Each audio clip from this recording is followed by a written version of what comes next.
Alors, bonjour tout le monde. Aujourd'hui, on est le 1er août 2024 et c'est le World Child Free Day. Aujourd'hui, pour cette journée spéciale, ben, j'ai eu l'impulsion d'inviter un homme que je suis depuis un bout de temps sur les réseaux sociaux. C'est un collègue, c'est un thérapeute en relation d'aide par la NDC, comme moi. Et il s'appelle Éric Bolduc. Salut Éric. Salut Catherine Emmanuel, merci.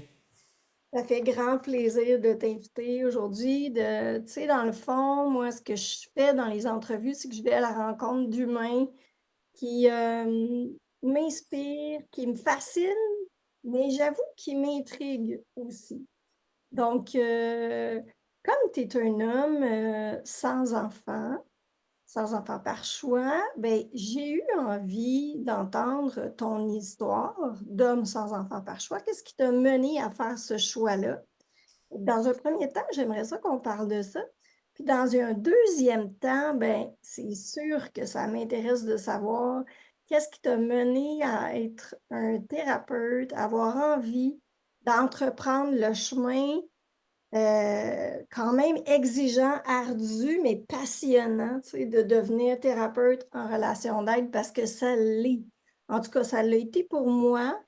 Puis je sens que ça l'a été pour toi aussi. C'est un chemin autant passionnant que parfois tortueux, hein. Oui, je suis bien d'accord. Je suis 100% avec toi là-dedans, Catherine Emmanuel. Euh, mais oui, commençons par mon histoire en lien avec la non-parentalité. Euh, moi, j'aurais pu avoir des enfants dans une certaine mesure et puis je souhaitais avoir des enfants. Moi, très jeune d'ailleurs, je romantisais euh, la famille. Mhm. Je me rappelle au primaire, je suis quelqu'un qui a un imaginaire assez intense, puis je me projette. Et puis au primaire, là, je me voyais, j'avais nommé mes enfants. Je les avais nommés. Bon. Ouais, ouais, ouais, puis c'était un peu intense, là. J'allais avoir des jumeaux, j'avais l'ordre dans lequel il y avait les garçons, les filles, tout ça. Euh, j'ai toujours eu un élan parental, toujours voulu soutenir le développement. Puis il y a un lien là, qu'on peut faire hein, avec Ben la oui. relation d'aide, soutenir l'évolution, le développement personnel. J'ai toujours été intéressé par la croissance personnelle. Toujours est-il que moi, je suis aussi quelqu'un qui n'est pas, on va dire que je me conforme pas naturellement au script de ce qu'est un garçon, un homme. Très jeune, c'était évident que j'avais des préférences très larges en termes de partenaires, on va le dire comme ça. Puis j'ai beaucoup été avec des femmes, tout en sachant que j'avais une préférence pour les hommes. Mais donc, on va dire que moi, je m'identifie comme un bisexuel 70-30. 70 pour les hommes, puis j'ai un 30 plus que fonctionnel. Tu sais, moi, j'ai eu des relations très satisfaisantes avec des femmes. Et donc, ça nous amène fin vingtaine. Je suis avec une femme depuis 2 ans et demi. Nous, on s'enligne pour avoir des enfants, acheter de l'immobilier, faire la vie, là. Et bon, rupture.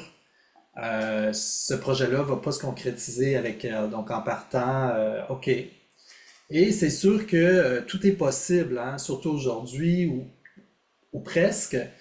Et c'est sûr que être en relation romantique avec une femme, c'est beaucoup plus simple d'avoir des enfants.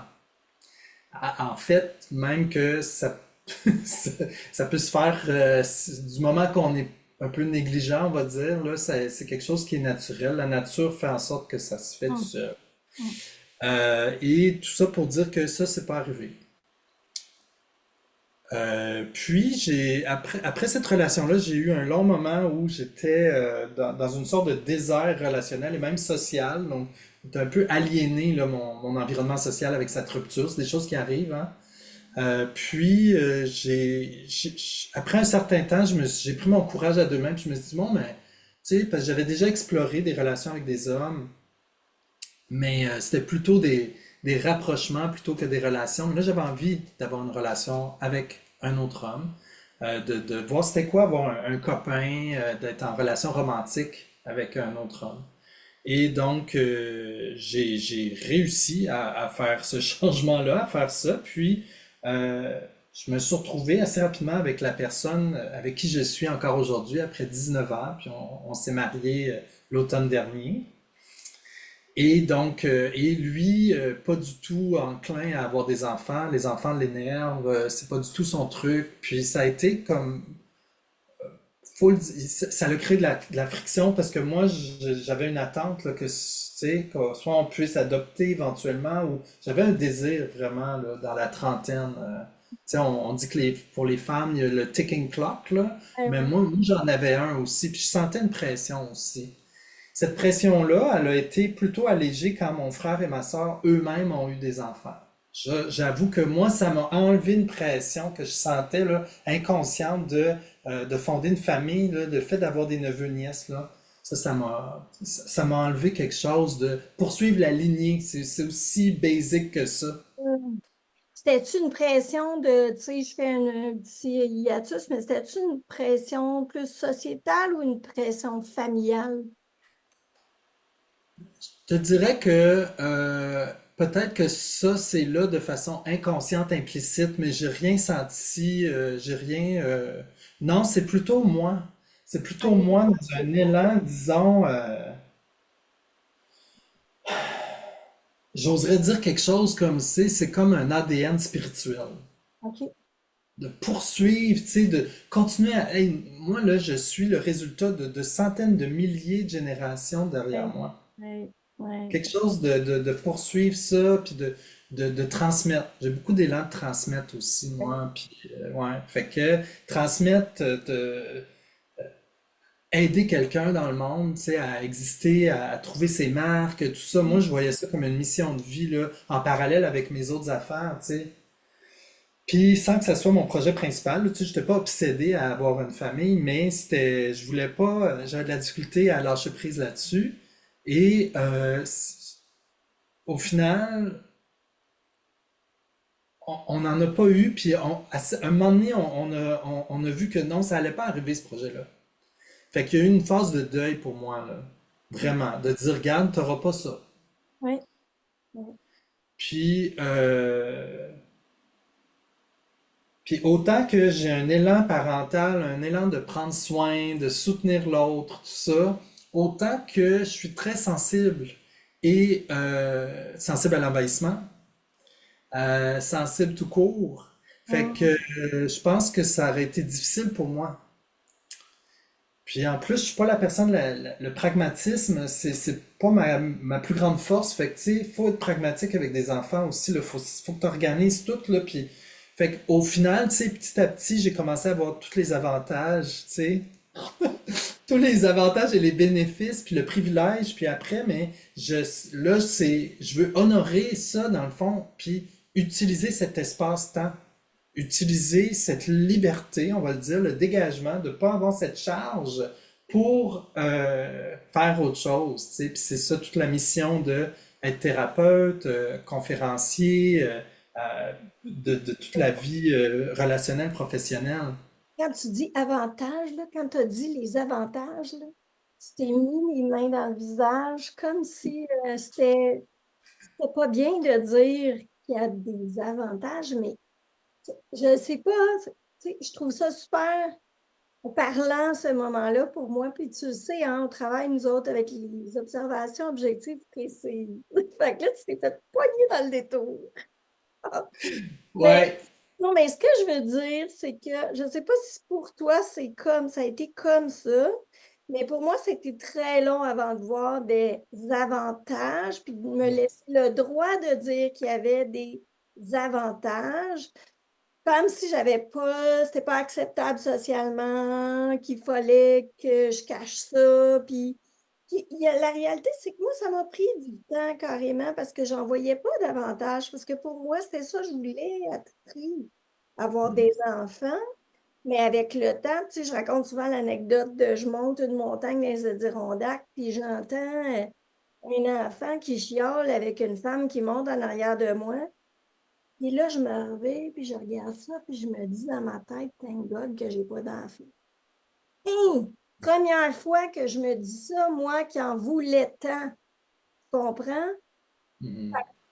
C'est un, ce que je saisis, je sais pas si je saisis bien, c'est que ça a été un processus pour toi, là, d'arriver à être capable de dire, non, j'en aurais pas, mais je serai pas moins, je serai pas, ça va être juste autre chose.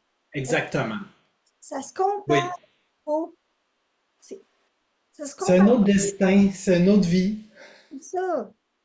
Puis, je sais pas pour toi, mais tu sais, ce que j'entends souvent chez les gens, tu sais, j'ai beaucoup parce que j'ai jasé avec plein de gens, là, tu sais, qui en ont pas eu pour toutes sortes de raisons. Puis, avec le temps, pour beaucoup de personnes, tu sais, qui en voulaient, puis qui en ont pas eu, ça s'est comme transformé avec le temps, finalement, avec, comme c'était un peu un choix. Parce qu'à un moment donné, il y a un choix qui doit être fait par rapport à soi.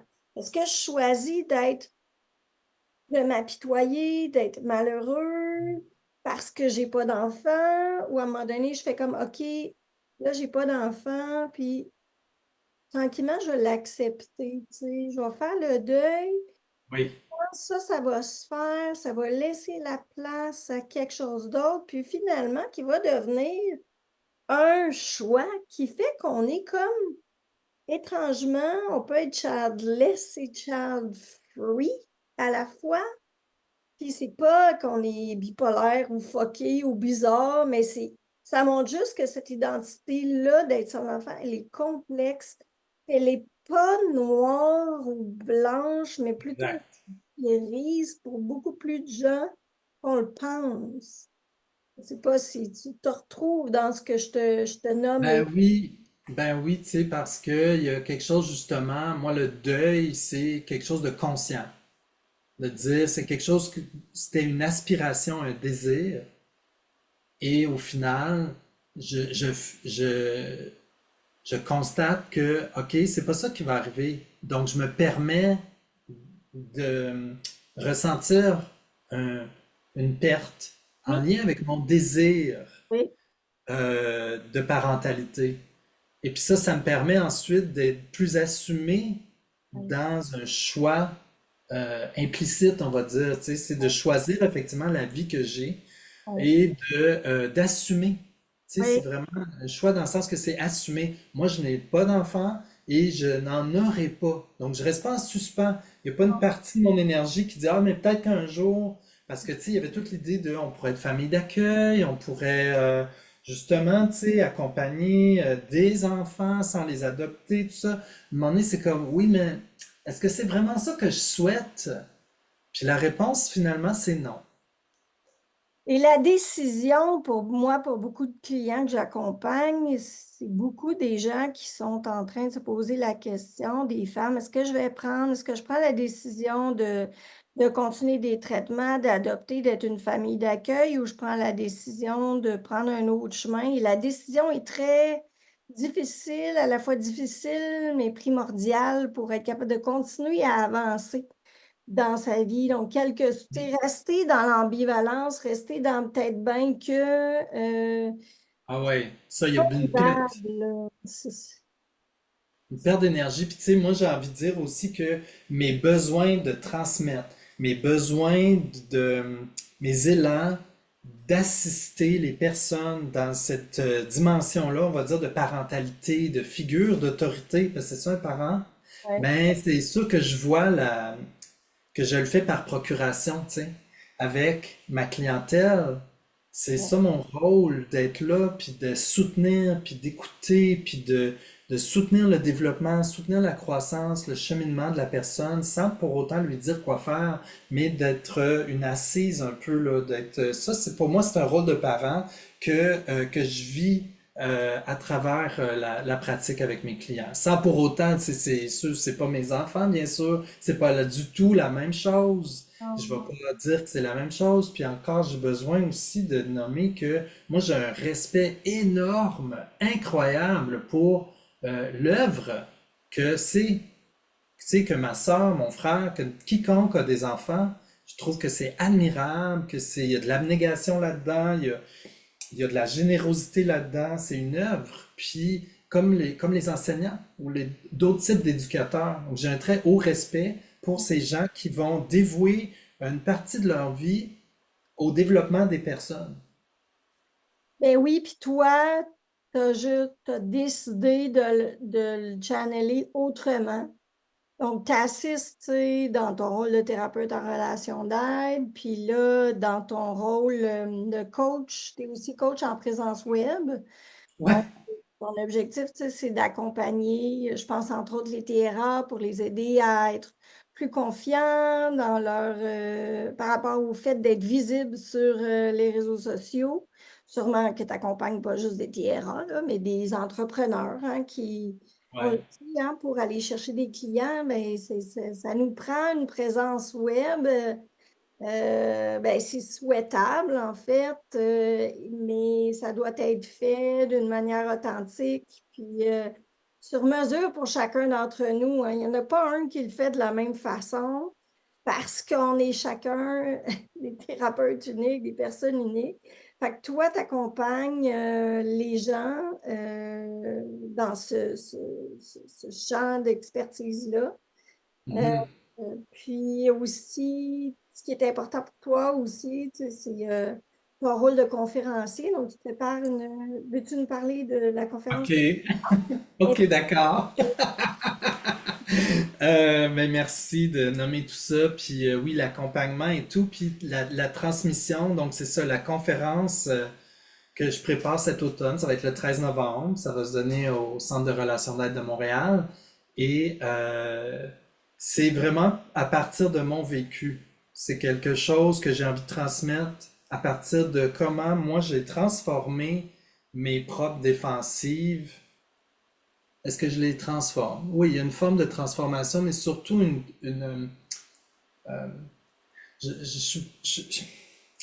oui, ça passe parce que je suis un rationnel, ça passe par la compréhension, mais c'est un peu ça le problème, ou c'est un peu ça le nœud pour moi, c'est de rester dans une compréhension, on va dire, abstraite ou sur papier, où on explique, on comprend rationnellement, et on reste avec des malaises, on reste avec comme, ouais, mais je me sens pas plus libre en relation, je me sens pas. Donc, moi, je suis beaucoup passé par euh, sortir, ne serait-ce qu'un instant, de la rationalisation. Parce que la rationalisation, le rationnel, c'est extrêmement utile. En tout cas, ça m'a amené à plein de places dans ma vie. Euh, je le vois que c'est utile pour mes clients, puis aussi ça peut être un piège. On peut rester englué dans la tête à essayer de comprendre alors que la vraie question c'est ressentir. Qu'est-ce qui se passe pour moi? Ouais. Sans justifier, sans expliquer, sans nécessairement comprendre. Il y a des choses qu'on vit qui se relèvent du mystère et que juste la personne qui le vit a les clés, mais c'est souvent inconscient. Mm. Donc, ça demande de suspendre la tête ou suspendre la pensée rationnelle pour se laisser vivre quelque chose qui est comme une soupe chaotique. C'est ça que je dis à mes clients souvent, c'est comme de la soupe quelque chose de chaotique. Tu peux pas. La soupe, c'est pas cartésien, c'est tout mélangé, mais en même temps, il y a des morceaux différents. Il y a une exploration à faire. Donc, à travers ce descendre de la tête-là que j'ai fait dans mon parcours à l'école, justement, ben, j'ai découvert des clés pour m'aider à faire ce processus-là et puis gagner en satisfaction, puis en authenticité, en fait. C'est ça, c'est sortir du personnage, du gars, dans mon cas, de la personne qui comprend ce qui se passe. OK, mais t'es-tu bien? Oui, oui, mais je vais te l'expliquer. Oui, OK. Puis, comment tu vas? Ah, moi, je suis correct. Mm. Moi, tout va bien. Fait que c'était Fait comme que, si ton rationnel se branchait pas à ton irrationnel, on dirait, hein? ah C'était oui, il une. l'observait. Puis je suis encore comme ça, là. Je veux dire, je me pratique. C'est une pratique comme aller au gym. Je suis pas Ouais, sorti de là, moi, la rationalisation. Mais oui, donc ma conférence va porter sur une certaine forme de rationalisation défensive, puis comment euh, assouplir ça, puis se permettre de descendre dans le vécu pour aller chercher plus de satisfaction avec soi, plus d'authenticité. Ça passe par de la vulnérabilité aussi. Moi, ça, c'est une de mes grandes clés que j'ai trouvées, là, qui m'aide, c'est d'accepter d'être vulnérable. Ça veut dire que de ne pas être en contrôle, exact. que Exact. l'autre va peut-être penser que j'ai l'air fou. Ça se peut. Mhm. Et que c'est difficile. Ça se peut-tu que ce soit. OK, peut-être dis-moi si c'est un préjugé, là. Je m'assume, je me pitch, là. Ça se peut-tu que ça soit plus tough pour les gars, ça, de lâcher le rationnel? Ben, Mais je peux pas comparer parce que je suis pas une femme, mais c'est sûr que socialement, on renforce ce stéréotype que les femmes sont plus près de leurs émotions et ils ont le droit d'être vulnérables. C'est sexy, une femme vulnérable. On voit ça au cinéma. A damsel in distress. Oh my God, I need help. I need a savior. Ça, ouais, c'est ouais. sexy, sexy. Tandis qu'un homme, lui, hey, oublie ça. Un homme vulnérable, euh, dude, get a grip.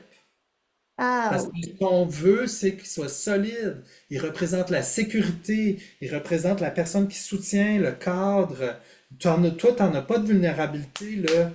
On n'a pas de modèles sociaux de personnes fortes qui sont vulnérables. chez les hommes, En on fait, a peu. On a ouais, peu, je pense. ouais, Puis, c'est des modèles.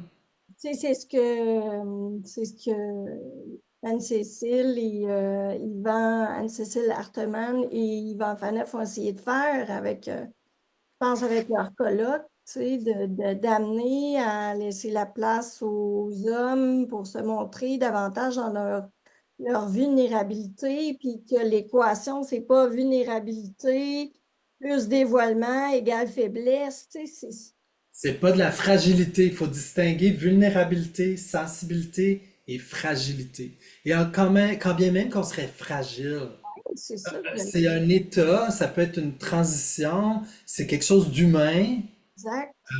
mais tout ça pour dire qu'on peut être solide. Moi, les personnes les plus solides que je connais, c'est des gens qui sont capables de soutenir leur propre vulnérabilité, justement, puis de l'exprimer en relation. Quand Oui, ça arrive, c'est rare, là, d'un homme, mais quand ça arrive, je tombe de ma chaise. Et beau. j'adore ça. J'ai Oui. beaucoup de respect pour ça, puis ça me montre un chemin pour ma propre sensibilité à moi. Pour moi, la vulnérabilité, ça commande le respect. À chaque fois que ça se passe, tu sais, moi, je pense à une amie tu sais, pour qui les larmes viennent très facilement quand elle s'exprime sur quelque chose de difficile. Ça me touche tout le temps parce que je me dis, ah, mon Dieu, cette femme-là est clairement pas dans le refoulement. Puis elle a une capacité à se montrer. Fait qu'il y a tout un dépassement. Puis tu sais, je pense que quand on arrive à accompagner des clients là-dedans, à les amener à créer un espace, en fait, pour qu'ils se montrent dans leur vulnérabilité, en pouvant dire qu'ils ont honte, qu'ils ont peur, qu'ils ne se sentent pas en contrôle.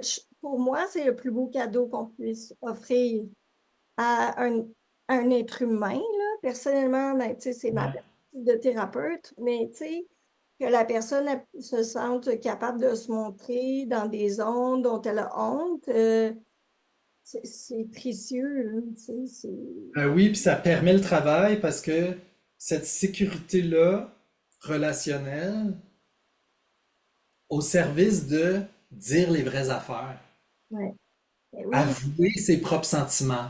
Ça, moi, je crois beaucoup à ça, tout le potentiel de guérison, d'auto-guérison, sans jamais être guéri au final, mais d'avancer, d'évoluer vers plus d'aisance, plus de liberté d'être, hum, moins de personnages, pour exister, oser exister, puis se dire, hey, moi là, je me sens pas bien en ce moment, puis sais-tu quoi, c'est de la colère ou c'est de la déception ou c'est, mon Dieu, ben oui, c'est de la culpabilité en ce moment précisément, là, presque de façon granulaire, puis après c'est autre chose, puis c'est vivant. La soupe, elle bouge là, Mais si tu fais comme s'il n'y en a pas de soupe, puis que tu mets le capot par-dessus, puis, hein, moi, je suis correct. Tout va bien pour moi. Mais Hey, ça ça, fait c'est un temps, pas relationnel. ça fait un temps, puis ça finit par déborder à un moment donné, tu sais, ta soupe, là. Puis, tu sais, j'aimerais ça en fait, pour terminer, j'aimerais savoir, est-ce que tu accompagnes une clientèle cible? Est-ce que tu as remarqué, tu sais, dans les clients que tu accompagnes, est-ce qu'il y a comme une espèce de dénominateur commun ou quelque Euh, chose qui t'inspire dé- particulièrement dans Dénominateur commun, je dirais que c'est l'intensité. l'intensité? Ouais, moi j'attire du monde qui vivent beaucoup d'intensité. Je sais pas pourquoi. Mais oui, j'ai moi-même beaucoup d'intensité. Puis oui, à cause de ça, tu as nommé le refoulement tantôt, c'est quelque chose que je travaille là, constamment à souplir, puis à voir, puis à déjouer. Mais oui, j'attire des clients, une clientèle, hommes et femmes, de tout âge. Moi, j'ai des jeunes, j'ai des vieux, j'ai du monde dans le milieu, mais qui sont dans un processus d'accueillir leur propre intensité. Ça peut passer par la colère, mais des fois d'autres choses aussi. Puis il y a aussi un aspect spirituel, tu sais, les gens qui prennent contact avec des ressources spirituelles, que ce soit le mystère, la complexité, la profondeur, c'est des choses que je vois dans mon bureau de thérapeute. Ben, on a des points en commun quand je t'écoute. Moi aussi, j'aime l'intensité. Ouais, c'est quelque chose qui me fait pas peur, qui me fait même triper, tu sais, chez mes clients. Puis, il y a quelque chose de beau là-dedans, dans la soupe qui bout, là. Ça Ah sent oui, bon, là. l'intensité, c'est le feu en dessous, là, c'est le four. Puis moi je le vois comme un élan de vie, c'est de la vitalité. Fait que oui, quand je vois ça, que ça sort, là, je fais ah ah. Donc, écoute, on peut te retrouver sur les médias sociaux, sur LinkedIn, Facebook, Instagram, YouTube, sur ton site lerelationnel.com et également, ça c'est ton site de TRA, thérapeute en relation d'aide, puis sur ton site Éric Bolduc XYZ, Ouais. on voit tes différentes, un peu ton parcours à travers les années, parcours professionnel, spirituel aussi, je dirais, puis personnel. En terminant, est-ce que tu aurais quelque chose que tu aimerais ajouter, un mot de la fin, quelque chose que tu voudrais dire aux gens qui Hmm. nous écoutent? Parce que tu as parlé, tu sais, du fait que tu as eu à vivre un deuil, tu sais, si on revient à notre thématique du World Child Free Day, tu as eu à vivre un deuil. Puis après, ben, tu as eu à faire un choix, tu sais, d'assumer ton choix finalement Ouais, de poursuivre ta vie sans enfant. ouais. Donc, c'est un choix que tu assumes pleinement maintenant? Oui, Oui. pleinement. Merci Catherine Emmanuel de ramener ça. Ça m'aide à focusser là, le message dans le fond. Je te dirais qu'il fait un lien avec tout ce qui a été amené aujourd'hui avec toi, en lien avec le Child Free Day. C'est que effectivement, ce que moi j'observe chez moi-même, c'est que d'assumer mes choix, ça libère une quantité d'énergie extraordinaire que je peux Hmm. mettre au profit de ma vie. Wow. OK. C'est vraiment important ce que tu dis là. D'assumer tes choix, ça libère une quantité d'énergie qui t'aide à poursuivre ta vie et ta vie alignée sur ce que tu as envie d'être. Ouais. Puis ma mission de vie, tu sais, il y a quelque chose en anglais on dit purpose, là. Ouais, Ma ouais. mission de vie, à quoi je sers? Moi, je suis là pourquoi, mais je peux prendre ce capital énergétique-là que je mettrais dans une famille, par exemple. Puis pas que les gens qui ont des enfants peuvent pas faire ça. Ça fait partie de leur parcours. C'est pas noir ou blanc comme tu disais. Mais dans mon cas, j'ai ce capital énergétique-là. Pas seulement de ne pas avoir d'enfants, mais aussi d'assumer mes choix. Parce que je pourrais être ambivalent justement, puis toute cette énergie-là irait dans ah, puis ça, hein, puis ah, puis non. Je suis aligné, je sais ce que je fais, je sais où je m'en vais, j'ai une mission, j'ai une orientation. Peut-être ça va changer éventuellement, mais en ce moment, j'ai ça, j'ai une course, puis je focus là-dessus. Fait que oui, les choix, puis assumer les choix, ça fait ça pour moi, ça libère cette énergie-là. Alors, merci pour tu sais, tu termines l'entrevue avec des paroles que je trouve sages, puis que je trouve éclairantes, puis je pense qu'ils vont pouvoir être aidantes pour des gens qui sont dans le processus de deuil. Puis aussi pour des gens qui font comme, ben c'est ça, je pense que c'est ça. Lui, il l'a dit, il l'a mis en mots. Donc, merci pour cette super belle rencontre, tu sais, toute simple, authentique, fluide. J'apprécie beaucoup apprécié le temps que j'ai passé avec toi. Puis, Hmm. au plaisir de recollaborer, ça va me Ça, faire plaisir. ça me plairait aussi. Merci beaucoup pour l'occasion, de m'avoir donné la parole. Puis oui, au plaisir de se retrouver bientôt.